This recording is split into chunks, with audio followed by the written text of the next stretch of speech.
वंदे भारत की शान।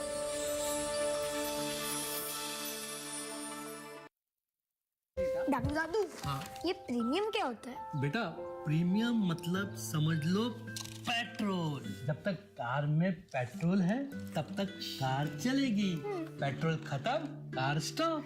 पर पापा, इस बार पेट्रोल खत्म होने पर भी कार चलती रहेगी। वो कैसे? LIC के जीवन लाभ में प्रीमियम पेमेंट हो जाए स्टॉप, पर पॉलिसी के फायदे चलते रहते हैं। मतलब अब लाइफ की गाड़ी चलेगी नॉन स्टॉप। LIC हर पल आपके साथ। Sir 50,000 advance. पर इतना कैश तो हम नहीं लाए। और आज बैंक भी बंद है। इलाज है डिजिटल पेमेंट का आसान सा डोज। लेकिन अरे घबराइए मत, सावधानी के साथ करेंगे तो कोई साइड इफेक्ट भी नहीं होगा। फोन लाइए मुझे, यहाँ फोन लगाइए। डिजिटल पेमेंट से लेन देन हो सकता है आसान, सुरक्षित और तेज। मैंने तो इन्हें डिजिटल पेमेंट सिखा दिया है, आपने? क्योंकि RBI कहना है कि डिजिटल पेमेंट अपनाओ, औरों को भी सिखाओ।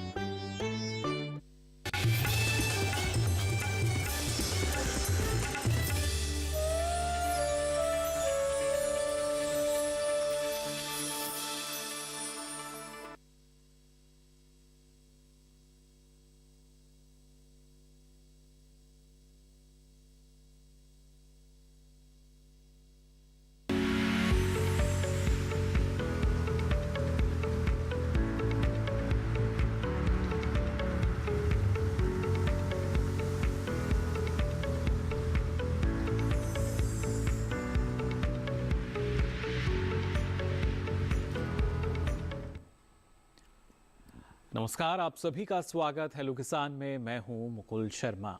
हेलो किसान कार्यक्रम में लगातार आपके लिए अलग अलग विषय लेकर हम हाजिर होते हैं और आज भी दो बेहद खास विषय लेकर हाजिर हुए हैं। या यूँ कहा जाए कि आज के कृषि को देखते हुए ये महत्वपूर्ण है किस तरह के जो विषय हैं उनको लगातार हम शामिल करें, जिसके बारे में हमारे जो किसान हैं उनको जानकारी होनी चाहिए। क्या विषय हैं वो, आइए सबसे पहले इस पर हम नज़र डालते हैं। आज हम बात करेंगे यहाँ पे ख़ास तौर से किस तरीके से अगर देखा जाए लगातार जो अलग अलग विषय के बारे में हम बात करें, क्योंकि आज के समय को अगर देखें तो मोटा अनाज अपने आप में काफ़ी महत्वपूर्ण है, जिसे श्री अन्न नाम से भी अब हम जानने लगे हैं। और आपको बता दें उसी को लेकर एक वैश्विक स्तर पर एक सम्मेलन की शुरुआत भी हमने देखी थी, प्रधानमंत्री श्री नरेंद्र मोदी ने खुद की थी। और कोशिश यही की जा रही है कि कैसे इसको हम और ज़्यादा प्रोत्साहित कर सकते हैं, कैसे इसको और ज़्यादा बढ़ावा हम दे सकते हैं। तो आज हम खास तौर से हेलो किसान में इस बारे में आपको जानकारी देंगे, यानी ग्लोबल मिलेट्स श्री अन्न के बारे में। और साथ ही हम बात करेंगे हमारे जो औषधीय पौधे हैं उनकी खेती के बारे में। इसलिए हमने आपसे कहा कि आज के समय में अगर देखा जाए तो कृषि में ये ज़रूरी है कि इस तरह का जो बदलाव है वो भी हम देखें। लगातार आपको जो पारंपरिक फसलें हैं उनके बारे में तो हम जानकारी देते ही हैं हेलो किसान के माध्यम से, लेकिन आज जिस तरह का अभी फिलहाल चलन चल रहा है उसमें ये भी ज़रूरी कि हमारे जो किसान हैं हर एक नई जानकारी उन तक पहुँच सके। और आप तक ये जानकारी पहुँचाने के लिए अलग अलग माध्यम अब हमारे पास भी हैं। हेलो किसान भी उन्हीं में से एक माध्यम है। तो विषय हमने आपको बताया, एक बार फिर मैं बता देता हूँ। आज हम बात करेंगे ग्लोबल मिलेट्स यानी श्री अन्न के बारे में, और साथ ही बात होगी औषधीय पौधों की खेती के बारे में। हमारा टोल फ्री नंबर है, इस पर अगर आप हमें कॉल करेंगे तो आप और जानकारी ले सकेंगे। नंबर क्या है ये भी आइए आपको बता देते हैं। हमारे टोल फ्री नंबर हैं 1800113060, साथ ही 1800113061। इन दोनों नंबर्स पे आप हमें कॉल कर सकते हैं। और इसके साथ ही हमारी ईमेल आईडी, इस पर भी आप अपना सवाल हमें भेज सकते हैं। हमारी मेल आईडी है hellokisan2015@gmail.com। इस पर भी आप अपना सवाल हमें भेज सकते हैं। और आपके सवाल जो हमारे पास आएंगे ये आपकी जानकारी को और बढ़ाने के लिए दो बेहद ही खास मेहमान आज हमारे साथ स्टूडियो में मौजूद हैं। उनका परिचय आपसे हम करा देते हैं। हमारे साथ मौजूद हैं डॉक्टर राम आसरे जी। आप प्रधान वैज्ञानिक हैं कटाई उपरांत प्रौद्योगिकी संभाग पूसा नई दिल्ली से। बहुत बहुत स्वागत आपका डॉक्टर राम आसरे जी। और साथ ही हमारे साथ मौजूद हैं डॉक्टर वीना गुप्ता जी। आप प्रधान वैज्ञानिक हैं NBPGR पूसा नई दिल्ली में। आपका भी बहुत बहुत स्वागत है डॉक्टर वीना। नमस्कार जी। तो देखिए, जैसा हमने आपको बताया आज के विषय काफ़ी महत्वपूर्ण हैं और उसके साथ साथ खास मेहमान हमारे साथ जुड़े हैं। तो जो विषय हैं उनसे संबंधित लगातार आपके सवालों को हम लेंगे। लेकिन आइए कार्यक्रम की हम यहाँ शुरुआत करें उससे पहले डॉक्टर राम आसरे जी आपसे मैं जानना चाहूँगा, जब ग्लोबल मिलेट्स की हम बात करते हैं, अब ग्लोबल मिलेट्स हम कह रहे हैं, अब हम मिलेट्स की बात नहीं करते, अब ये जो मिलेट्स है ग्लोबल हो रहा है। और ग्लोबल की जब हम उस नज़रिए से देखते हैं तो यानी एक लंबी छलांग जो है शायद अब वैश्विक बाजार में इन मिलेट्स की हमें नज़र आती है। निश्चित तौर पे आपने यहाँ पे ग्लोबल मिलेट की बात कही कि वैश्विक स्तरीय अन्न, पहले स्तरीय अन्न हमारा परंपरागत खाद्यान्न रहा और सारे जो भी अन्न थे उनमें इनमें इनकी सबसे अधिक महत्ता रही है, इसलिए इसके शब्द पहले प्रीफिक्स लगाया गया श्री अन्न। कितने सम्मान के साथ इस अनाज, मोटे अनाज खासकर सावा, कोदू, ज्वार, बाजरा, कुटकी, कंगनी इत्यादि का नाम लिया जाता है।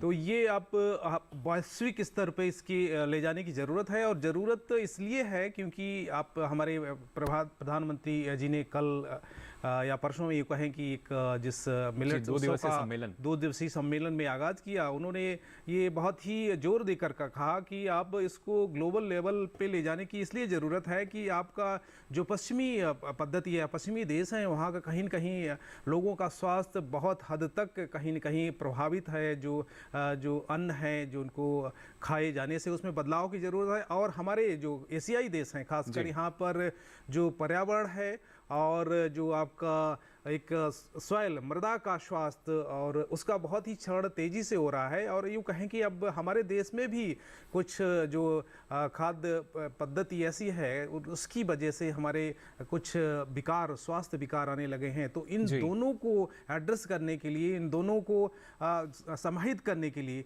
ये शब्द दिया गया ग्लोबल मिलेट। इसकी आज भारत में ही नहीं पूरे विश्व में इसकी ज़रूरत है, पर्यावरण को बचाने के लिए और मानव स्वास्थ्य को बचाने के लिए। जी बिल्कुल। तो देखिए किस तरीके से, क्योंकि आज के समय में जब हम G20 जैसे सम्मेलन की अध्यक्षता कर रहे हैं और ये भी कर रहे हैं एक विश्व, और उसी आधार पर अगर हम एक विश्व एक पोषण भी देखें तो जो मिलेट्स है वो बेहद ज़रूरी है, इसलिए ग्लोबल मिलेट्स हैं। और जब इंटरनेशनल ईयर ऑफ मिलेट्स इस बार जब हम मना रहे हैं, और उसी के लिए ना सिर्फ भारत हमारा देश जो कि पूरे विश्व में मिलेट्स की अगुवाई कर रहा है, उसके पीछे करीब 70 से अधिक देश थे जो कि सहमति में थे कि हमें अब इस मिलेट्स को और आगे बढ़ाना चाहिए। इसीलिए हम बात कर रहे हैं ग्लोबल मिलेट्स की, श्री अन्न की। इस बारे में और भी जानकारी आपके साथ हम साझा करेंगे, लेकिन पहले आइए नजर डालते हैं इस खास रिपोर्ट पर।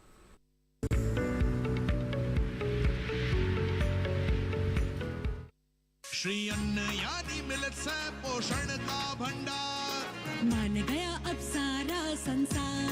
अंतर्राष्ट्रीय मिलेट वर्ष 2023 के अंतर्गत वैश्विक मिलेट सम्मेलन के उपलक्ष्य में प्रधानमंत्री श्री नरेंद्र मोदी का आह्वान। जो लोग इन दिनों दिल्ली में हो या दिल्ली आने वाले, उनसे भी आग्रह करूंगा कि एक ही जगह पर मिलेट्स की पूरी दुनिया को समझना, उसकी उपयोगिता को समझना, प्रकृति के लिए, स्वास्थ्य के लिए, किसानों की आय के लिए, मैं आप सबको आग्रह करूंगा ये एग्जीबिशन जरूर देखें। मिलेट्स उगाकर करोड़ों किसानों के जीवन में नई उम्मीद और जन जन को सेहत की सौगात देने वाले श्री अन्न यानी मिलेट्स प्रदर्शनी में आपका स्वागत है। 18 से 22 मार्च भारतीय कृषि अनुसंधान संस्थान पूसा कैंपस, नई दिल्ली, सुबह 10 बजे से शाम 5 बजे तक। कृषि एवं किसान कल्याण मंत्रालय, भारत सरकार। 2023 को अंतर्राष्ट्रीय पोषक अनाज वर्ष की घोषणा के बाद भारत को पहले वैश्विक श्री अन्न सम्मेलन की मेजबानी का अवसर मिला। वैश्विक सम्मेलन में उत्पादकों, उपभोक्ताओं और दूसरे हितधारकों के बीच मोटे अनाज के प्रचार और जागरूकता, मोटे अनाज की मूल्य श्रृंखला का विकास, बाजरा के स्वास्थ्य और पोषण संबंधी पहलू, बाजार संपर्क, अनुसंधान और विकास जैसे सभी महत्वपूर्ण मुद्दों पर बात हुई। सम्मेलन को संबोधित करते हुए प्रधानमंत्री श्री नरेंद्र मोदी जी ने कहा कि अब श्री अन्न भी भारत में समग्र विकास का एक माध्यम बन रहा है। दुनिया के विभिन्न हिस्सों से कृषि, पोषण और स्वास्थ्य के क्षेत्र में काम करने वाले वैज्ञानिक और एक्सपर्ट्स, विविध एफपीओज और स्टार्टअप्स के युवा साथी, देश के कोने कोने से जुड़े लाखों किसान, अन्य महानुभाव, देवी और सज्जनों, आप सभी को ग्लोबल मिलेट कॉन्फ्रेंस के आयोजन के लिए हार्दिक शुभकामनाएं।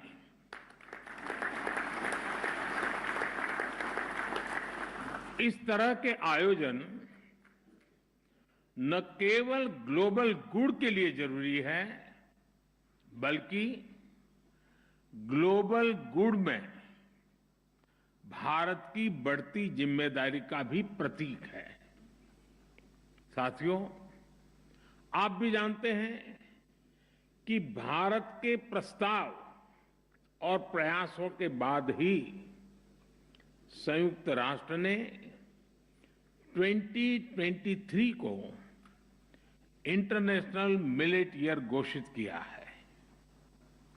जब हम इसे किसी संकल्प को आगे बढ़ाते हैं तो उसे सिद्धि तक पहुंचाने की जिम्मेदारी भी उतनी ही अहम होती है।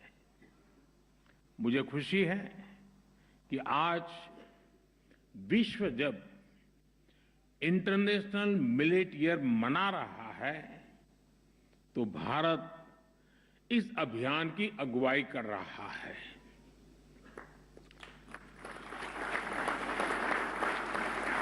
ग्लोबल मिलेट्स कॉन्फ्रेंस इसी दिशा का एक महत्वपूर्ण कदम है।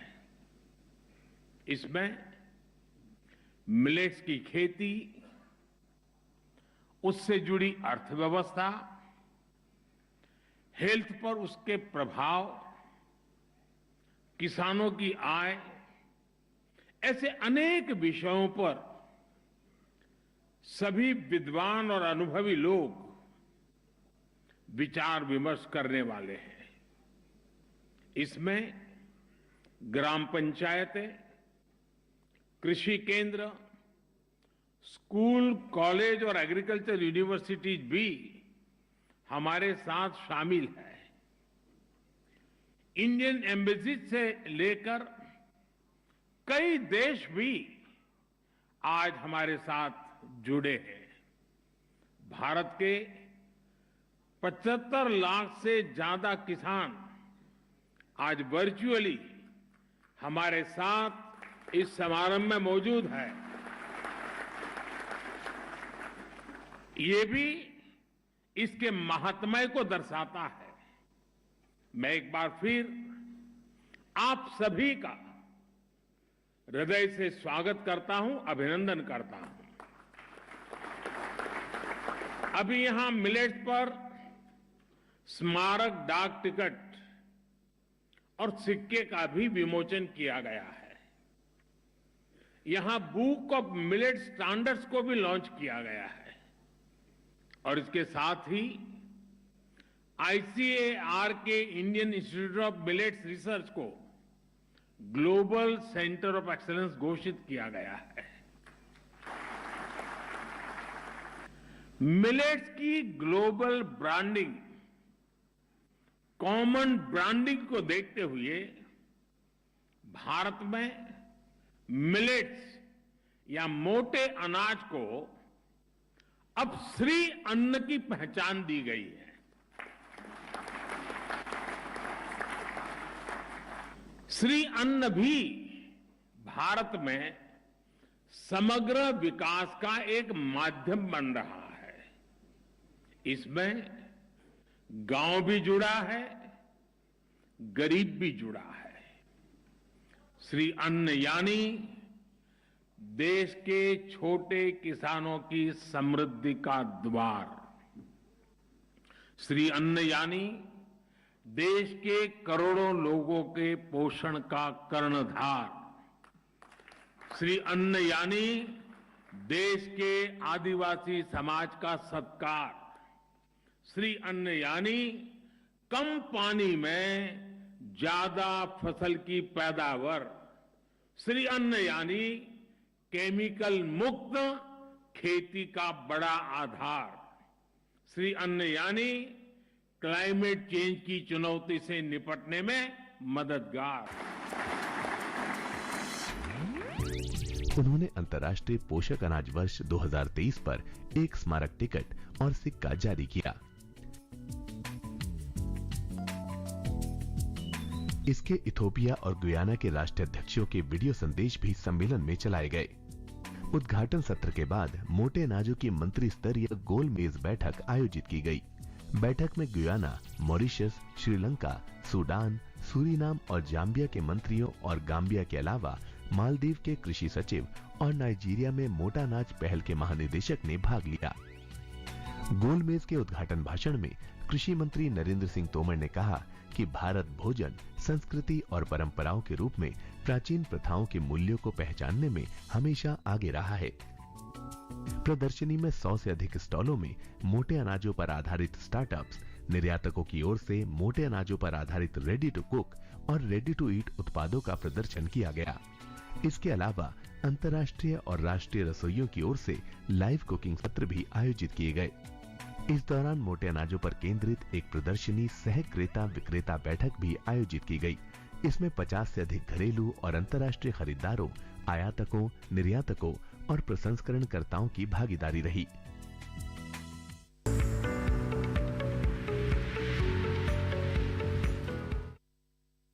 तो जाना आपने किस तरीके से जो वैश्विक सम्मेलन का आगाज़ हुआ था श्री अन्न को लेकर, उसमें प्रधानमंत्री श्री नरेंद्र मोदी और कृषि एवं किसान कल्याण मंत्री श्री नरेंद्र सिंह तोमर ने लगातार लोगों को इस बात पर ही जोर देने की बात कही कि जो मिलेट्स हैं उसके ज़रिए कितना फ़ायदा मिल सकता है। फिर चाहे किसानों के लिए समृद्धि के द्वार की हम बात करें या क्लाइमेट चेंज की जो चुनौती हमारे सामने है उसके समाधान की अगर बात की जाए, लेकिन इसके साथ साथ हमारे जो किसान हैं उनके सामने कई तरह की चुनौतियां होती हैं और सीधे तौर पर एक किसान यही चाहता है कि कैसे उसको ज़्यादा फ़ायदा मिल सकता है। तो ना सिर्फ जो श्री अन्न है, मोटे अनाज हैं, इनकी खेती के ज़रिए, बल्कि औषधीय पौधों की खेती करके भी काफ़ी लाभ जो है वो हमारे किसान ले सकते हैं। और खासतौर से डॉक्टर वीना, अगर देखा जाए तो ये लगभग दो बातें जो हैं समान नज़र आती हैं मोटे अनाज और हमारे औषधीय पौधों में, कि किसानों को इसमें फ़ायदा भी है और दोनों ही बेहतर स्वास्थ्य से जुड़े हुए हैं। फिर चाहे घरेलू स्तर पर बात की जाए या वैश्विक स्तर पर हम बात करें।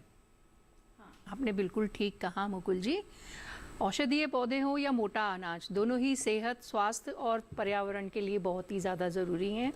और जिस तरह से किसानों का आजकल रुख है कि वो एक खेती कम जगह के अंदर ज़्यादा उत्पाद कर सके और ज़्यादा उनकी प्रधानमंत्री जी ने भी कहा कि डबल इनकम होनी चाहिए, तो उसके हिसाब से भी परंपरागत जो हमारी खेती थी उसके साथ अगर औषधीय पौधों की खेती की जाए तो निश्चित रूप से ही किसानों की आय जो है वो बढ़ेगी। तो ये बहुत ही ज़रूरी और बहुत ही एक अच्छा कदम जो है वो आज के परिप्रेक्ष्य में है। जी, यानी जैसे कह दिया जाता है कि एक और एक मिला के 2 भी हो सकते हैं और 1 11 भी हो सकते हैं। तो अगर देखिए इस तरह का समावेश होता है तो कितना लाभ इसके ज़रिए हमारे जो किसान हैं उनको आने वाले समय में मिल सकता है। और ख़ासतौर से डॉक्टर आमाश्री जी, क्योंकि लगातार प्रधानमंत्री ने जी इस बात पे भी जोर दिया कि जब हम G20 के तहत देखा जाए या वैश्विक स्तर पर भी देखें तो जब हम एक वसुधैव कुटुंबकम की जब हम बात करते हैं तो एक धरा, एक परिवार और एक भविष्य, उसी लिहाज से अगर उसी रास्ते पर आगे चलेंगे, उसी राह पे आगे चलेंगे तो एक पोषण और एक स्वास्थ्य जो है वो शायद हमें इस श्री अन्न के ज़रिए प्राप्त हो सकता है। निश्चित तौर पे कहीं न कहीं इसमें इसके कई रास्ते हो सकते हैं, लेकिन उस रास्ते में चलकर श्री अन्न को अपनाया जाए तो हम उस मंजिल तक, उस मुकाम तक बहुत ही पुख्ता तरीके से, बहुत ही एक दम या क्यों कहें कि एक विश्वास के साथ पहुंच सकते हैं। उसकी वजह है, इसकी वजह ये हो सकती है कि आप जब मोटे अनाजों को शामिल करते हैं इस अभियान में तो सबसे पहले आपका जो ग्लोबल क्लाइमेट चेंज की चुनौती है उससे निपटने की, क्योंकि ये जो क्लाइमेट है ये केवल एक देश या दूसरी देश की सीमाओं को उसमें नहीं बांधा जा सकता है। इससे पूरा देश अगर एक खंड में कहीं न कहीं पर्यावरण में कुछ बदलाव आता है तो उससे सारा विश्व ही प्रभावित होता है, समूचे विश्व कहीं उस पर प्रभावित होता है। इसी तरीके से अगर कहीं न कहीं अगर आपका एक हिस्से में मानव स्वास्थ्य ठीक नहीं, कहीं हमारे दूसरे भाई बहन एक अच्छी ज़िंदगी नहीं जी रहे हैं तो उसका भी कहीं न कहीं प्रभाव वैश्विक स्तर पर देखा जा सकता है। तो इस लिए एक बहुत ही अच्छा सूत्र हो सकता है हमारे मोटे अनाज वैश्विक जो कुटुंबकम की एक अवधारणा है उसको आगे बढ़ाने के लिए, उसको हासिल करने के लिए। जी बिल्कुल। तो देखिए किस तरीके से इस अवधारणा को हम कह सकते हैं चरितार्थ करते हुए अब आगे भी बढ़ रहे हैं। फिलहाल एक दर्शक हमारे साथ जुड़े हैं, आनंद प्रताप जी हमारे साथ जुड़े हैं गोंडा उत्तर प्रदेश से। बहुत बहुत स्वागत आपका आनंद जी, क्या जानकारी लेना चाह रहे हैं? हेलो आनंद जी, आवाज मिल पा रही है आपको हमारी? संपर्क फिलहाल हमारा आनंद जी के साथ नहीं हो पा रहा है, कोशिश करेंगे दोबारा इनके साथ हमारी बातचीत हो सके। और खासतौर से डॉक्टर मीना, अगर जैसा आप बता रहे थे कि ना सिर्फ हम श्री अन्न की बात करें, मिलेट्स को देखें या हमारे जो औषधीय पौधे हैं उनको देखें, लेकिन एक रुझान जो है वो हम कह सकते हैं मिलेट्स में भी हमें नज़र आया। लेकिन जब हम औषधीय पौधों की खेती की बात करते हैं तो कौन से ऐसे पौधे हैं जिनका एक ज़्यादा रुझान है? क्योंकि इन दिनों हमने देखा एलोवेरा की खेती की बात की जाए या दूसरे ऐसे कई पौधे हैं, लेकिन वैज्ञानिक दृष्टिकोण से और आर्थिक दृष्टिकोण से कौन से औषधीय पौधे की खेती बेहतर रह सकती है? देखिए, औषधीय पौधे तो बहुत ही ज़्यादा हैं। आप किसी भी पौधे को ले लो, उसमें औषधीय गुण तो होते ही हैं जी। लेकिन अगर आप व्यावसायिक तौर पर देखें तो जैसे आपने एलोवेरा बोला है, अश्वगंधा एक ऐसा पौधा है जिसकी की खेती काफ़ी किसान करना चाहते हैं, या आप गिलोय को ले लो, या मुलेठी है ग्लासीराइजा जो कफ सिरप में काम आता है, उसकी खेती बहुत करना चाहते हैं। और आजकल जैसे हमारी डायबिटीज़ वगैरह ज़्यादा बढ़ रही है तो उसमें स्टीविया जो है एक प्लांट ऐसा है जो डायबिटीज़ के पेशेंट्स के लिए मतलब शुगर का काम करता है।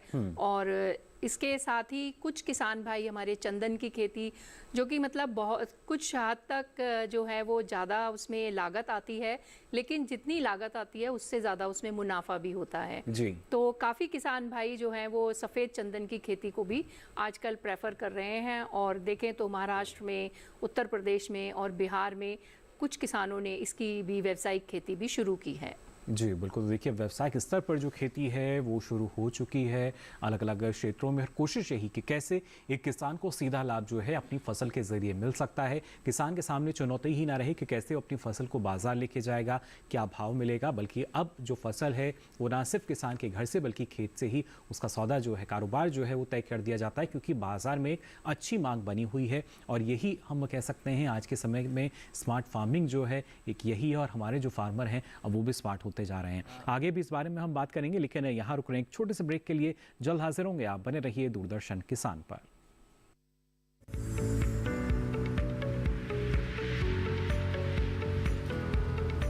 अरे भाई सुना नहीं क्या, केसीसी ने किसानों का जिंदगी बदल दिया है। देश के छोटे किसान 1,60,000 रुपये तक का कर्ज बिना किसी गारंटी को ले पाएंगे। ब्याज खोरों से भी पीछा छुटा। मैं तो जैविक खेती का पूरा सामान मंगा लिया, केसीसी का भी कोई दबाव नहीं है। ब्याज चुकाने के लिए पूरा 1 साल मिलता है। समय पर भुगतान करने पर केवल 4% के सालाना ब्याज पे लोन मिल गया मुझे। अपना आधार कार्ड, लेटेस्ट फोटो और जमीन के कागजात लेके अप्लाई करो बस। और नामांकन भरने के लिए जेब भी ढीली नहीं करनी पड़ी।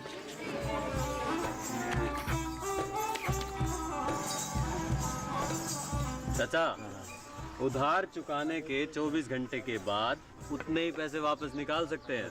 केसीसी ने किसानों की जिंदगी वाकई बदल दी है। तो आप भी किसान क्रेडिट कार्ड अपनाएं और सहजता से ऋण पाएं।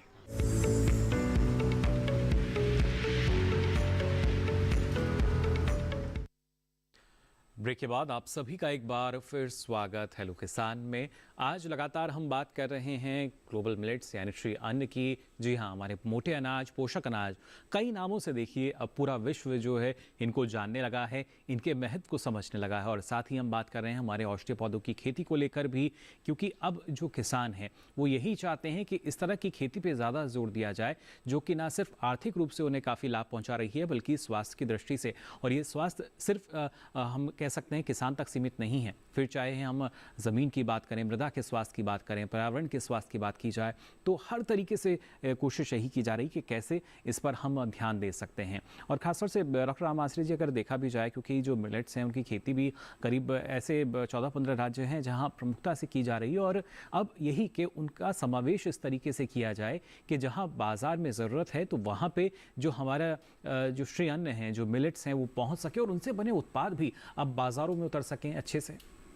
निश्चित तौर पर एक इसकी जो एक वीक लिंक है, जिसे कहें कि एक कमज़ोर कड़ी है श्री अन्न को प्रोत्साहित करने के लिए या जन जन तक पहुंचने के लिए, जन अभियान को सफल बनाने के लिए, क्योंकि इसकी प्रोसेसिंग कहीं न कहीं जिसे कहते हैं प्रसंस्करण, वो कुछ दूसरे हमारे अनाज हैं, जैसे आपका गेहूं हो गया या आपका चावल हो गया, उससे काफ़ी विभिन्न है। और जो मशीनरी हमारी प्रयुक्त होती है गेहूं और चावल के प्रसंस्करण प्रसंस्करण में कहीं न कहीं वो इसमें प्रयोग नहीं होती है, और ज़्यादातर इसकी जो छटाई है या इसकी जो कुटाई है या प्रोसेसिंग है, ये एक घरेलू स्तर पे ही की जा रही है, और उसको एक व्यापार में बड़े स्तर पे लाने के लिए इसका मशीनीकरण करना बहुत ही ज़रूरी है।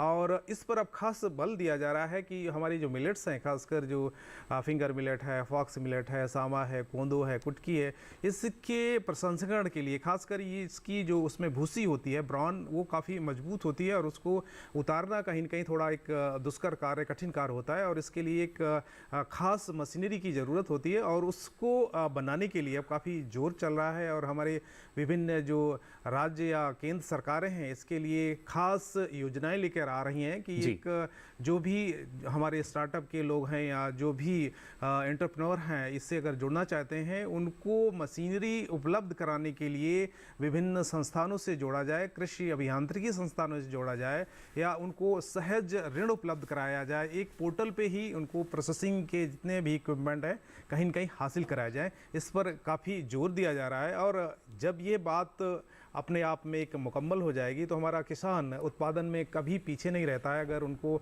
ये एक लक्ष्य दिया जाता है कि आपको इतना श्री अन्न उत्पादित करना है, तो निश्चित पर वो एक विभिन्न जो निश्चित समय अवधि में उतना अन्न, श्री अन्न उत्पादित कर देंगे, और उसको प्रसंस्करण में लाने के बाद बाजार में उतारा जाए, उसके विविधीकरण के लिए काफ़ी प्रयास चल रहे हैं। और आपने देखा जो अभी श्री अन्न उत्सव पूषा संस्थान में हुआ, उसमें कितने प्रकार के विभिन्न उत्पाद, चाहे आपके फर्मेंटेड प्रोडक्ट हों, चाहे आपके बेक्ड प्रोडक्ट हों, या जिसे कहते हैं आप पफ्ड प्रोडक्ट हैं, क्योंकि या दूसरे विभिन्न प्रकार के प्रोडक्ट हमारे पास विकल्प शायद डॉक्टर रामा से ज़्यादा होने लगे। और जैसा प्रधानमंत्री ने पहले कहा था मन की बात में कि अब जो मिलेट्सप्रेन्योर हैं उनको हम इस नाम से जानते हैं, जो एंटरप्रेन्योर्स थे या एग्री स्टार्टअप की जो अलग अलग कड़ियाँ जिन्होंने जोड़ी हैं, वो अब आज के समय में जो प्रसंस्करण से जुड़े हैं वो मिलेट्सप्रेन्योर हमारे सामने बन चुके हैं।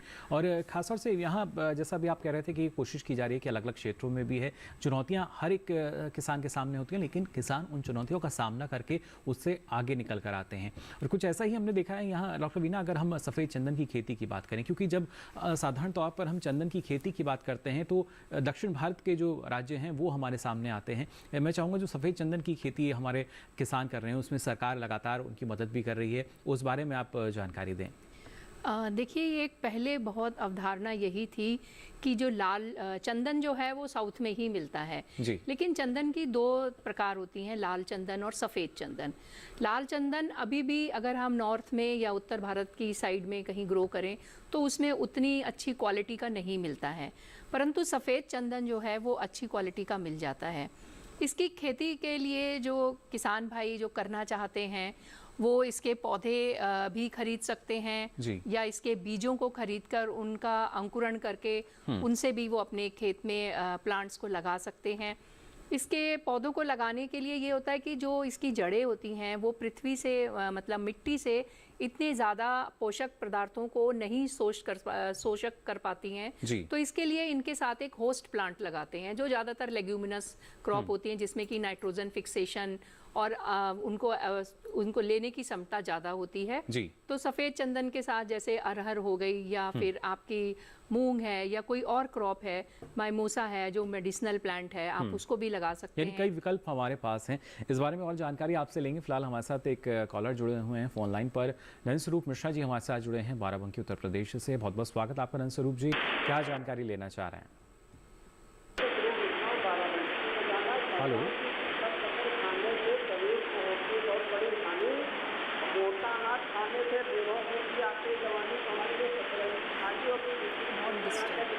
जी माफ़ कीजिएगा नरेंद्र स्वरूप जी, आपकी आवाज़ जो है साफ तौर पर हमारे पास नहीं पहुंच पा रही है, लेकिन जहां तक हम सुन पाए थे मोटे अनाज से संबंधित आप और भी जानकारी लेना चाह रहे थे, वही जानकारी लगातार आपको हम देंगे। फिलहाल कुछ और सवाल हमारे पास ईमेल के ज़रिए भी आ रहे हैं। इनमें से एक सवाल हमारे पास आया है रितेश जी का, छपरा बिहार से। ये डॉक्टर वीना जानना चाह रहे हैं कि जो औषधीय पौधे हैं, क्या उनमें हमारे पास कोई ऐसा विकल्प है जिन खेतों में जल जमाव की स्थिति रहती हो, वहाँ पर हम कुछ खेती कर सकें? देखिए, जल जमाव की जहाँ पर खेती है, बात करते हैं आप भूमि में, वहाँ पर बहुत ही कम औषधीय पौधे जो हैं लगाए जा सकते हैं। उसमें ये है कि आप जैसे अगर बिहार साइड में आपने बताया वहाँ से हैं ये किसान, तो मखाना है जैसे आजकल बहुत ज़्यादा उभर के आ रहा है, अगर उनके यहाँ पानी ज़्यादा रुकता है तो वो मखाने की खेती कर सकते हैं जी। तो वो एक अच्छा विकल्प है उनकी भूमि के हिसाब से। चलिए, बिल्कुल, तो वो ले सकते हैं मखाने का। जी। तो देखिए, अलग अलग विकल्प जो हैं वो आपके पास हैं। और साथ ही एक और हमारे पास आया है, ये हरदा मध्य प्रदेश से संदीप जी का ईमेल के ज़रिए ये जानना चाह रहे हैं डॉक्टर मासरे के मोटे अनाज से बिस्किट बनाने के लिए जो इकाई की व्यवस्था की जाती है या उसमें जो ऋण की व्यवस्था है वो कैसे कर सकते हैं, क्या इसमें किस तरह की सहायता एक किसान को मिल सकती है? निश्चित तौर पे आप मोटे अनाजों से बिस्किट्स बनाना चाहते हैं और इसको एक बेक प्रोडक्ट जिसे हम कहते हैं बेकरी के माध्यम से, और इसके लिए खासकर मैं कहूँगा कि आप कहीं से एक प्रशिक्षण ज़रूर हासिल करें। और जो भी मोटे अनाज, खासकर आप ज्वार है, बाजरा है, रागी है, कुटकी, इसका एक मिश्रण बनाना पड़ेगा या एकल इसके बिस्किट्स भी बना सकते हैं। और ख़ासकर जो सबसे इस पे ज़रूरत है आपको कि आपको पहले तो प्रशिक्षण लेना पड़ेगा। प्रशिक्षण के दौरान आपको ये पता लगेगा कि इसमें कौन कौन सी जो मशीनरी है उसका प्रयोग होता है।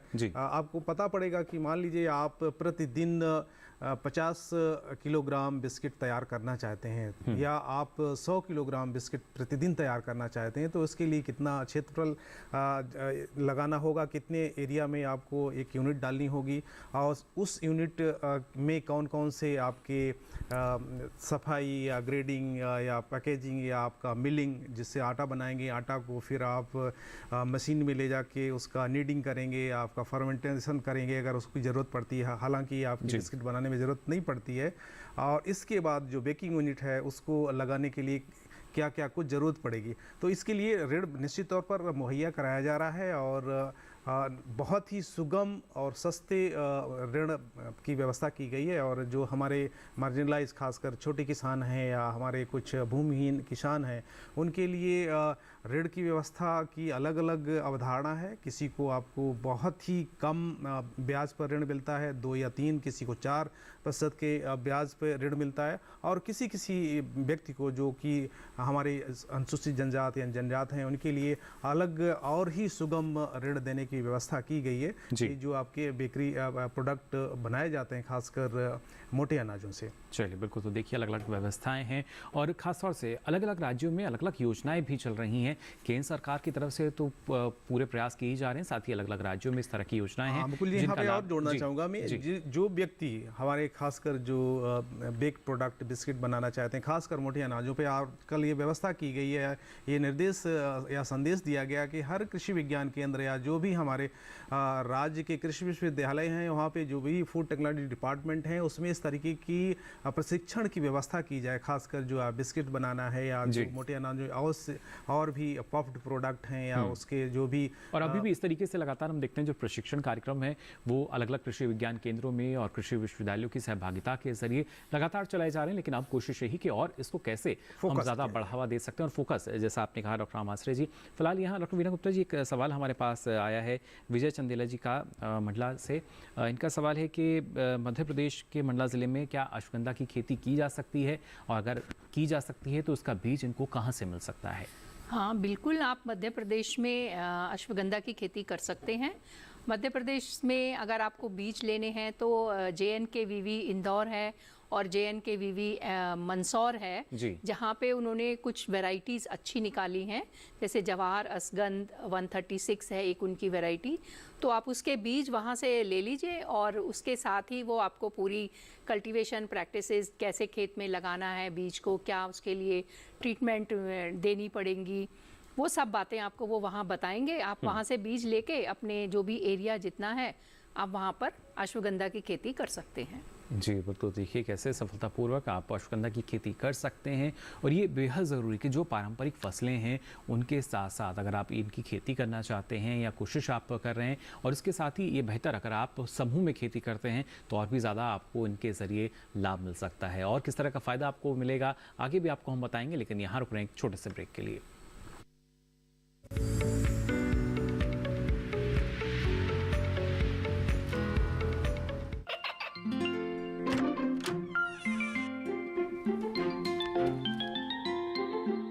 ये क्या हो रहा है? काशवी, इतने कम मार्क्स? काशू, बेटा पढ़ा करो। पढ़ोगी नहीं तो आगे कैसे बढ़ोगी? मम्मा, मैं भी तो आपसे यही कहना चाहती हूँ, पढ़ा करो। आप पढ़ोगे नहीं तो आगे कैसे बढ़ोगे? मतलब? वो देखो। सिर्फ बैक पर छपा ऑर्गेनिक नहीं, ऑर्गेनिक का निशान पहचानिए। पीजीएस ऑर्गेनिक का ये लोगो उन किसानों की पहचान है जो आज भी परंपरागत विधि से रसायन मुक्त खेती कर आपके लिए शुद्ध फसल उपजा रहे हैं। अब समझे मम्मा, अगर मैं प्योर ऑर्गेनिक फूड नहीं खाऊंगी तो अच्छे मार्क्स कहाँ से लाऊंगी? अच्छा बच्चों, जैविक खेती की इस मुहिम को आगे बढ़ाइए, शुद्ध ऑर्गेनिक अपनाइए।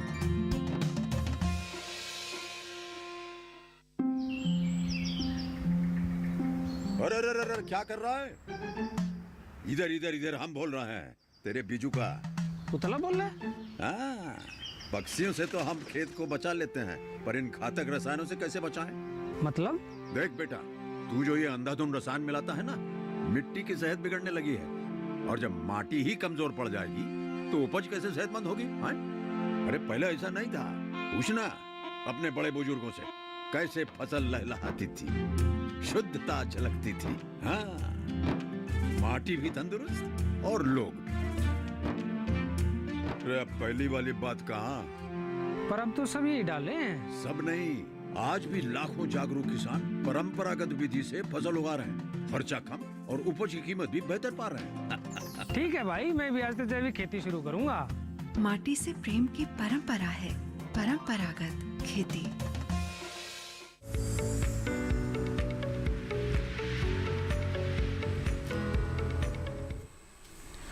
ब्रेक के बाद आप सभी का एक बार फिर स्वागत। हेलो किसान में लगातार हम बात कर रहे हैं ग्लोबल मिट्स यानी हमारे श्री अन्न के बारे में, और साथ ही औषधीय पौधों की खेती कैसे आप कर सकते हैं, कितना लाभ इसके ज़रिए आपको मिल सकता है। अलग अलग जो सवाल हैं वो हम लगातार शामिल कर रहे हैं हमारे दर्शकों के ईमेल के ज़रिए भी और फोनलाइन के ज़रिए भी। हमारे जो दर्शक हैं जो हमारे साथ जुड़ रहे हैं, फिलहाल डॉक्टर रामाश्री जी, एक सवाल हमारे पास आया है नारायण सिंह जी का, और इनका सवाल है कि बिहार में जो मोटा अनाज है उसका बीज कहाँ से मिल सकता है, या कहीं से ऑनलाइन जो है वो इनको मिल पाएगा? देखिए, बिहार राज्य में आपके 2 प्रमुख कृषि विश्वविद्यालय हैं और इनके कॉलेजेस हैं, इनके जो और भी कई जगह पे सेंटर हैं, वहाँ पे सारे जगह पे मोटे अनाज खासकर ज्वार बाजरा और यूँ कहें कि मक्का बिहार का मुख्य अन्न है। इसको हम कहीं न कहीं जोड़ते हैं मोटे अनाजों से, लेकिन मुख्य धारा में नहीं है। लेकिन खासकर ज्वार बाजरा आपका भागलपुर कृषि विश्वविद्यालय यहाँ पे आपसे अच्छी से अच्छी यहाँ पे किस्में उपलब्ध हैं। इसके अलावा आपका राजेंद्र प्रसाद कृषि विश्वविद्यालय हमारा जो सेंट्रल यूनिवर्सिटी है, सेंट्रल एग्रीकल्चर यूनिवर्सिटी, यहाँ से इसके भी कई केंद्र हैं। इसके कृषि विज्ञान केंद्र पूरे बिहार राज्य में अवस्थित हैं, स्थापित हैं। वहाँ से आप खासकर ज्वार बाजरा कुटकी सामा इत्यादि की काफ़ी अच्छी उन्नत प्रजातियां हासिल कर सकते हैं। और वहाँ से उन्नत प्रजातियां ही नहीं, इनकी किस तरीके से आप खेती करते हैं, उसका कीट नियंत्रण किस तरीके से होगा, बुवाई का समय क्या है, कितनी खाद कितनी पानी, उसमें आपको कंप्लीट एक पैकेज वहाँ पे मिलेगा आपको। और सस्ते दामों पर हिंदी भाषा में सुगम साहित्य भी उपलब्ध है, जिसको वहाँ से आप ले सकते हैं बीज के साथ साथ ही। तो बिल्कुल देखिए कैसे सरलता से जो जानकारी है वो आप हासिल कर सकते हैं। इसके लिए अलग अलग माध्यम हमारे पास हैं। और यहाँ डॉक्टर विनय, जैसे अभी डॉक्टर रामाश्रय में बता रहे थे कि कितना मात्रा में आपको सिंचाई करनी है, खाद देना है, और उसके साथ साथ जो हमारी सामान्य फसलें हैं उसमें किसान के सामने एक डर यही रहता है कि इसमें किस तरह की रोग या बीमारी ना आ जाए। लेकिन जब हम बात करते हैं औषधीय पौधों की खेती की, तो शायद एक बड़ा फ़ायदा ये भी है कि यहाँ पे रोग या बीमारी की संभावना बेहद ही कम है। हाँ, ये बात तो सही है, क्योंकि जो भी औषधीय पौधे हैं या सुगंधित पौधे हैं उनमें बीमारियाँ कम लगती हैं। ज़्यादातर फंगस होता है जो ज़्यादा पानी में हो, उस वजह से कई बारी जब सीडलिंग स्टेज पे क्रॉप होती है तब आ जाती है। तो उसके लिए आप कोई भी फंजीसाइड वगैरह स्प्रे कर सकते हैं। और जो क्रॉप आप लगा रहे हैं उसके बारे में पूरी पहले जानकारी ले लीजिए कि किस तरह का कौन सा फंजीसाइड या कौन सी दवा उस पे कित मात्रा में देनी है। वो जहाँ से आप बीज लेंगे उस बीज के पैकेट के ऊपर सारी उसकी जो कल्चरल प्रैक्टिसेस हैं वो लिखी हुई होती हैं। आप उनको पूरी तरह से अमल में लाएं तो आपकी फसल जो है वो कीट रहित होगी और आपको उससे ज़्यादा ईल्ड भी मिलेगी। जी, अधिक उपज जो है देखिए आपको मिल सकते हैं। लेकिन अभी का जो समय है जिस तरीके का डॉक्टर वीना, उसमें कौन से ऐसे मुख्य विकल्प हैं हमारे किसानों के पास अगर वो औषधीय पौधों की खेती करना चाहते हैं तो? अभी फ़िलहाल तो जैसे अभी तो सीज़न शुरू होगा तो मई जून के अंदर जैसे अश्वगंधा लगा सकते हैं, कालमेघ लगा सकते हैं, सफ़ेद मूसली की फसल ले सकते हैं। और सर्दियों में अगर आप देखें तो अक्टूबर नवंबर में आप ईसबगोल की खेती उसमें कर सकते हैं। पिंका रोजिया है सदाबहार जो कि कैंसर में यूज़ होता है, उसकी खेती आप उस टाइम पे कर सकते हैं। तो सीज़न के हिसाब से भी आपको देखना पड़ेगा कि कौन सा पौधा किस सीज़न में लगता है और कब उसकी कटाई होती है। उसी के हिसाब से आप इसको लगाएं और अपनी जो धरती है उससे ज़्यादा फसल पाएं। जी बिल्कुल, देखिए कैसे उससे ही हम अधिक उपज ले सकते हैं क्योंकि उसी उपज से हमारा सीधा मुनाफा भी जुड़ा है और ये मुनाफा हमें मिलता है श्री अन्न की खेती करके भी।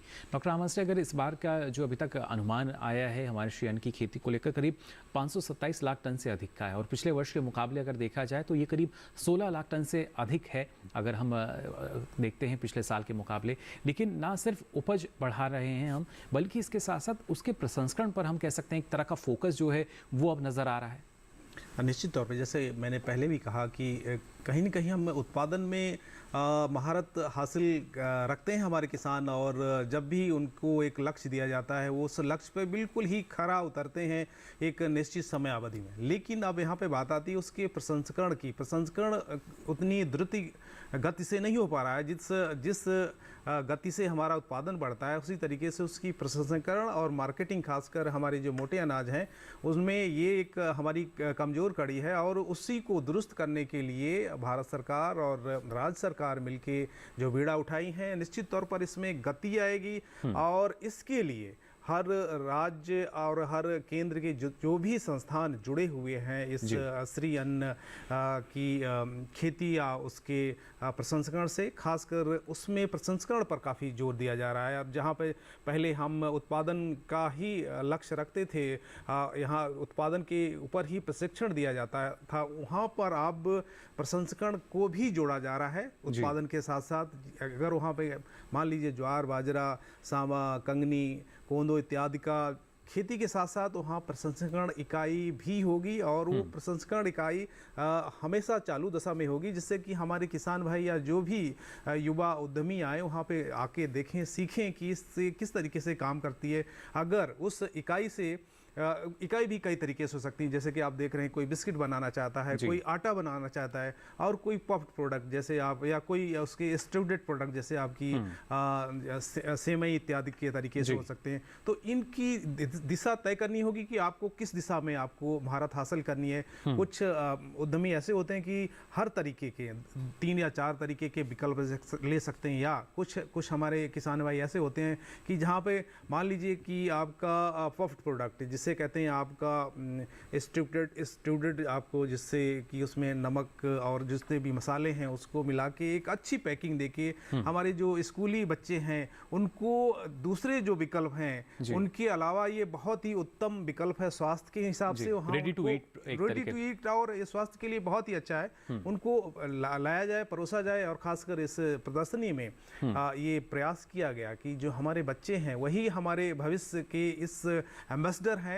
कि जो भी श्री अन्न है उसको खुद खाएं और बताएं कि इसमें नहीं अच्छा होता है। उन्होंने देखा किस तरीके से इसके विभिन्न उत्पाद हैं और उनको ये व्यवस्था की गई थी, जो भी स्कूली बच्चे आए खासकर जो नौनिहाल हैं उनको ये परोसा गया, कहीं किसी भी विभिन्न तरीके से उनको दिखाया, खिलाया गया। तो निश्चित तौर पर एक संदेश लेके जाएंगे और जब ये कहीं न कहीं इससे जुड़ जाएंगे तो हमारी ये जो प्रसंस्करण और मार्केटिंग की जो कमी है वो पूरी होने में कोई देर नहीं लगेगी। जी बिल्कुल। तो देखिए, ना सिर्फ एक तरीके का जोर जो है वो नज़र आता है, पहले हमने कोशिश की खाद्य सुरक्षा को लेकर और उसमें काफ़ी हद तक आत्मनिर्भर हम हो चुके हैं, और अभी उसी तर्ज पर हम कह सकते हैं कि पोषण सुरक्षा को लेकर जो कार्य कर रहे हैं उसी का एक बड़ा हिस्सा है हमारे श्री अन्न जो है, जिस पर पूरी तरीके से देखिए काम किया जा रहा है। और खासतौर से अगर औषधीय पौधों की खेती की बात हम यहाँ करें डॉक्टर वीना, उसी में भी हम कह सकते हैं कि प्रसंस्करण का क्षेत्र वहाँ भी किसानों के लिए काफ़ी अवसर हैं, क्योंकि ना सिर्फ आप खेती कर सकते हैं बल्कि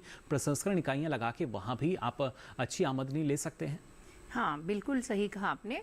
प्रसंस्करण या आप उसका जो पोस्ट हार्वेस्ट टेक्नोलॉजी है उसके लिए भी आप औषधीय पौधों में आप काफ़ी विकल्प हैं, और किसान भाइयों के लिए वो एक फ़ायदेमंद भी है, क्योंकि कई बारी क्या होता है वो लगा लेते हैं फसल और सही टाइम पर उनको सही पैसे नहीं मिलते हैं तो उनकी फसल खराब हो जाती है। अगर कुछ किसान मिलकर अपना प्रसंस्करण यूनिट लगा लें तो वही चीज़ उनकी जो है वो ज़्यादा देर तक टिक सकती है। जैसे आप मान लीजिए कालमेघ है, कालमेघ का जो है वो पूरा पंचांग यूज़ होता है दवाइयों में। अगर आपने कालमेघ को काट लिया और सुखा के रख लिया अपने पास तो उसको आप ज़्यादा देर तक रख सकते हो, और अगर आप उसको उसमें से एल्कलॉइड निकालें या उसमें से कोई दवाई बना लें तो उसकी और भी ज़्यादा शेल्फ लाइफ हो जाती है। इसी तरह से अगर आप मिंट को देखें, जो मेंथॉल है, फ्रेश पत्तियां भी आप जो है मार्केट में बेच सकते हैं, लेकिन एक डिस्टिलेशन यूनिट लगा लें तो उसमें से आप मेंथॉल निकाल सकते हैं, और उस मेंथॉल को आप शीशी में बंद करके उससे ना केवल आपकी खेती की वैल्यू बढ़ेगी बल्कि आपके उत्पाद की वैल्यू भी बढ़ेगी। जो पत्तियां आपको कम दाम में बेचनी थी वो ऑयल निकालने के बाद उस ऑयल की कीमत ज़्यादा हो जाएगी। तो जो इस तरह की जो ट्रेनिंग वगैरह हैं, अभी भारत सरकार ने और कृषि मंत्रालय ने एक मेडी हर्ब करके DMAPR आनंद में एक बनाया है, जो कि किसानों को या जो छोटे महिलाएं हैं जो अपना स्टार्टअप शुरू करना चाहती हैं उनको इस बारे में पूरी तकनीकी जानकारी देते हैं वो लोग। और अगर वो अपने खेती की फसल से कुछ प्रोडक्ट बनाना चाहते हैं तो उसको वो प्रोडक्ट बनाने में भी, उसकी प्रोसेसिंग में उससे कैसे बन सकता है, इस तरह की भी पूरी जानकारी वहाँ पर उनको दी जाती है। और इस तरह से स्टार्टअप करने के लिए अगर कुछ फाइनेंशियल उनको चाहिए हेल्प तो वो हेल्प भी वो वहाँ मेडी हब के थ्रू भारत सरकार जो है वो उनको देती है। तो इस तरह के जो ये अब छोटे छोटे एक पहल होती जा रही है, ये इस पहल से हमारे किसानों को ना उनका मनोबल बढ़ रहा है बल्कि उसके साथ साथ उनका जो अपना जो आय का स्रोत है वो भी बढ़ रहा है, और उनका जीवन स्तर और उनकी जो स्वास्थ्य है वो भी एक अच्छी क्वालिटी का होता जा रहा है। जी, भले ही अभी ये छोटी पहल हो, लेकिन हर एक पहल शुरुआत में छोटी होती है और एक बड़े मुकाम तक वो पहुंचती है, जिसका फ़ायदा सीधे तौर पर हम देख सकते हैं आने वाले समय में भी, और अभी भी उसके परिणाम जो हैं हमारे सामने आने लगे हैं। फिलहाल आगे भी आपको हम बताएंगे और किस तरीके से फ़ायदेमंद हो सकता है औषधीय पौधों की खेती करना और साथ ही श्री अन्न से जुड़ना भी। यहाँ रुक रहे हैं एक छोटे से ब्रेक के लिए।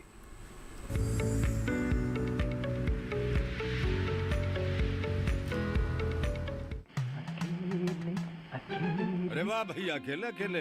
अरे तू भी ले, पर खाएगा कैसे? मैं ऑर्गेनिक खेती की बात कर रहा रे बेटे।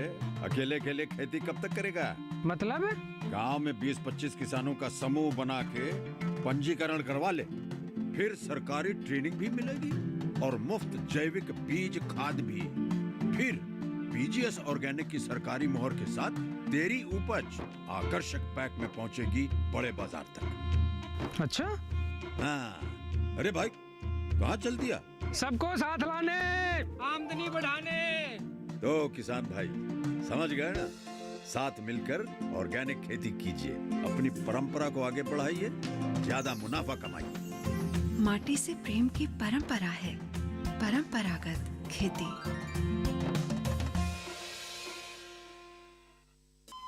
अरे सुन तो। मुझे क्या सुनाना चाहते हो? जो सुनाओ मेरी सौतन को। किसको? अरे वही तुम्हारा मोबाइल फोन जिससे सुबह शाम दिन रात चिपके रहते थे और कहते थे किसान कॉल सेंटर से बातें हो रही हैं। अच्छा ये बात है। हाँ, क्यों? क्या हुआ? अब बात नहीं होती क्या? अब तो झट से बात हो जाती है। ऐसा क्या? हाँ, अब तो ज्यादा लाइनें और खास तकनीक के कारण खेती के माहिरों से तुरंत बात हो जाती है। और अगर कभी लाइन व्यस्त हो तो अपनी समस्या फोन पर रिकॉर्ड करा दो, वहाँ से फोन आ जाता है और समस्या की हल का मैसेज भी आ जाता है। ये देखो आ गया। अरे वाह, इसका मतलब इंतजार की घड़ी अब खत्म। हाँ, तभी मैं सोचूं कि आजकल मुझ पर इतना प्यार क्यों आ रहा है। कृषि संबंधी समस्याओं का अपनी भाषा में तुरंत हल पाने के लिए पूरे भारत में किसी भी फोन से हेल्पलाइन नंबर पर संपर्क करें। किसानों का दोस्त किसान कॉल सेंटर।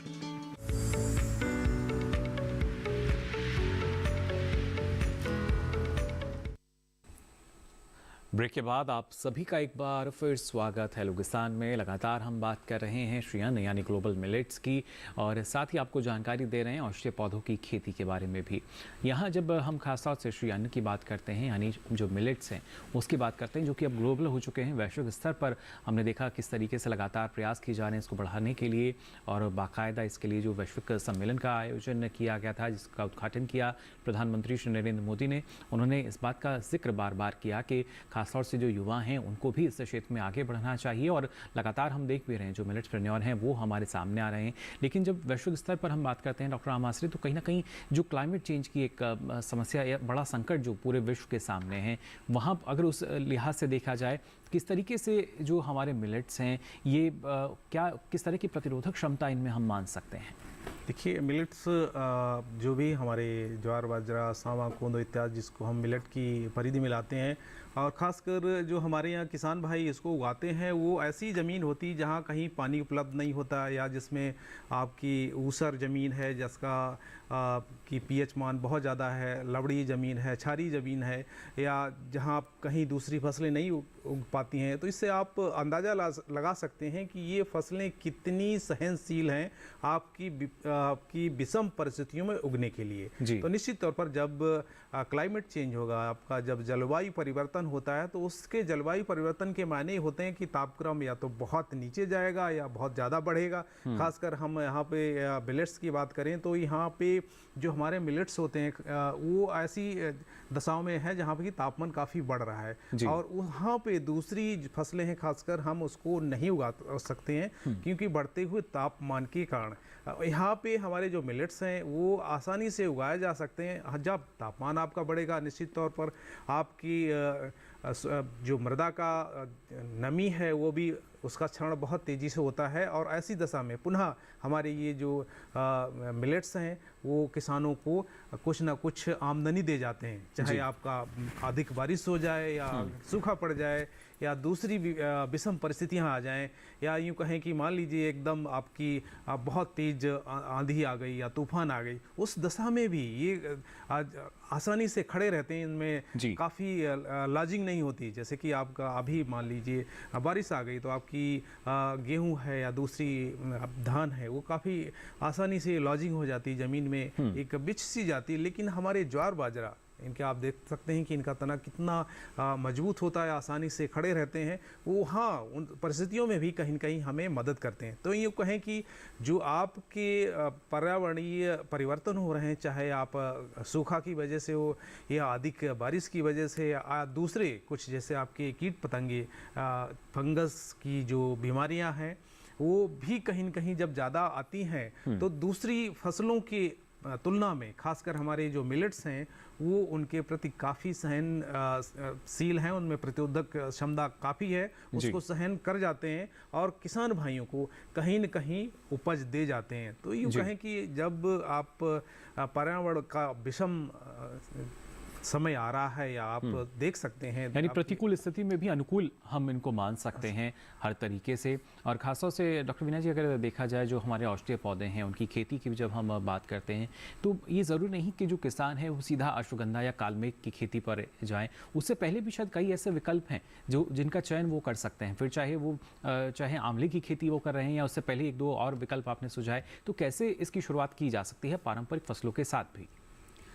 आप जो पूछा आपने कि और अन्य विकल्प, उसमें यह है कि जो हॉर्टिकल्चरल क्रॉप्स हैं जैसे आपने आंवला बोला, आंवले के अलावा आप बहेड़ा लगा सकते हो या अर्जुन है, ऐसे ट्रीज भी आप जो है अपनी नॉर्मल खेती के साथ आप ग्रो कर सकते हो, क्योंकि इनकी भी मांग जो है वो औषधीय प्रणाली में काफ़ी बढ़ती जा रही है।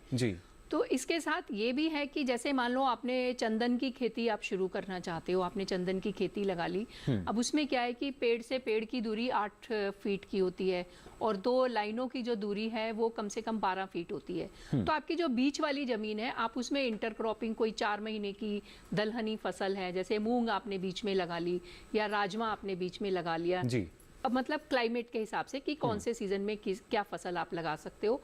तो इस तरह से मतलब आप हॉर्टिकल्चरल क्रॉप्स आंवले के साथ साथ या चंदन के साथ साथ आप एक छोटी छोटी क्रॉप भी बीच में लेके अपनी आमदनी और अपनी जमीन से मतलब दुगनी आय जिसे कहते हैं वो भी आप कर सकते हैं। तो सभी तरह के विकल्प हैं और ये विकल्प आप जो है आपको मतलब किसी विशेषज्ञ से ही अपनी ज़मीन के बारे में, उसकी टेस्ट कराने के बारे में ही आपको वो बता पाएंगे कि किस एरिया में कौन सी ट्री क्रॉप्स लगा के उसके साथ कौन सी आप इंटर क्रॉप लगा सकते हैं।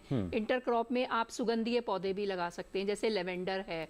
आजकल स्ट्रेस रिलेटेड इतनी प्रॉब्लम्स हैं कि जिसमें लेवेंडर का जो ऑयल है वो बहुत सारी एंटी स्ट्रेस के रूप में बाकायदा वो काम करता है, हेल्थ के रूप में जो है। और खुशबू तो आती है ही, वो आपको खुद भी जब आप खेत में जाएंगे तो आपको अपने आप में ही एक आनंद आएगा।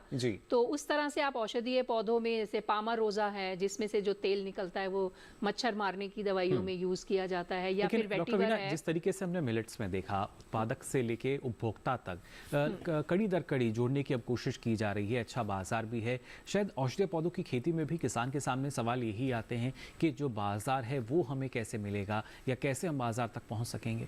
हाँ, इसमें बाजार के लिए आपको यह है कि जो पहले या तो आप खुद ही सुनिश्चित करें कि आप अपना प्रोडक्ट कहाँ बेच सकते हैं या फिर एक अभी जो नेशनल मेडिसिनल प्लांट बोर्ड है, ई चरक करके उन्होंने एक वो बनाया है पोर्टल जिसमें कि आप देख सकते हो कि कौन सा प्रोडक्ट कहाँ पर बेचा जा सकता है या उसकी कितनी डिमांड है और क्वालिटी के हिसाब से आपको कितना उसमें रेट मिलेगा। तो कुछ कुछ पहल अब होती जा रही हैं, क्योंकि पहले इतनी व्यावसायिक तौर पर मेडिसिनल प्लांट्स या औषधीय पौधों की खेती नहीं की जाती थी, पर अब क्योंकि हमारे किसान ज़्यादा इसमें जागरूक हो रहे हैं, जिज्ञासु हो रहे हैं और बड़े पैमाने पर इनकी खेती कर रहे हैं, तो उससे रिलेटेड जितनी भी आगे चीज़ें हैं, जो वैल्यू चेन है या आपकी जो कमर्शियल चेन है, वो भी धीरे धीरे जो है वो डेवलप होती जा रही है। जी बिल्कुल। देखिए, जब उत्सुकता कहीं पर आती है तो जाहिर तौर पर एक लाभ जो है वो वहाँ छिपा होता है और वो लाभ आपको मिल सकता है श्री अन्न यानी मिलेट्स की खेती करके भी और जो औषधीय पौधे हैं इनकी खेती के जरिए भी। फिलहाल हमारे आज ये दोनों विशेषज्ञ, आप दोनों ने इतनी महत्वपूर्ण जानकारी हमारे दर्शकों को दी, इसके लिए आप दोनों का बहुत बहुत आभार। तो जाना आपने कैसे ग्लोबल मिलेट्स यानी श्री अन्न की आपको लगातार खेती कर सकते हैं और इससे अच्छा आमदनी आपको मिलेगी और औषधीय पौधों की खेती भी आपके लिए लाभकारी हो सकती है। अब चलिए हमारे जो विषय रहेंगे कल के, उसके बारे में आपको हम जानकारी दे दें, जिससे पहले से ही आप अपने सवाल जो हैं वो तैयार कर सकें। कल खासतौर से बात करेंगे मोटे अनाज के खाद्य प्रसंस्करण की, यानी कैसे इसके ज़रिए लाभ मिलेगा, और बात करेंगे प्याज लहसुन में रोग नियंत्रण की भी। आपके पास अलग अलग विकल्प हैं। अगर आप अपना कोई सवाल या सुझाव हम तक पहुंचाना चाहते हैं, आप हमारी ईमेल आईडी नोट कर सकते हैं। मेल आईडी है hellokisan2015@gmail.com। साथ ही सोशल मीडिया के अलग अलग माध्यम, इनके ज़रिए भी आप हमारे साथ जुड़ सकते हैं, यानी फेसबुक, इंस्टाग्राम और ट्विटर हैंडल पर भी आप अपना सवाल लिखकर छोड़ सकते हैं। यहाँ भी कोशिश हमारी आपके सवाल को शामिल किया जाए। और साथ ही डीडी किसान कॉल सेंटर का नंबर आप सबको याद होगा, याद नहीं है तो ये नंबर एक बार फिर से आप नोट कर लीजिए। ये नंबर है 1800-113060। सोमवार से शनिवार सुबह 6 से रात के 10 बजे तक ये लाइन्स खुली हैं, इस पर भी अपना आप सवाल दर्ज करा सकते हैं। और आपको बता दें, ये सारी जानकारी अब आप देख सकते हैं डीडी किसान के यूट्यूब चैनल पर। इस QR कोड को स्कैन करके आप इस QR कोड को स्कैन करेंगे, पहुंचेंगे हमारे YouTube चैनल पर और यहाँ ये सारी जानकारी हेलो किसान के माध्यम से अब आप कभी भी ले सकेंगे। फिलहाल आज के लिए हेलो किसान में बस इतना ही। कल फिर हाजिर होंगे नई नई जानकारियों के साथ। तब तक के लिए दीजिए इजाज़त। नमस्कार।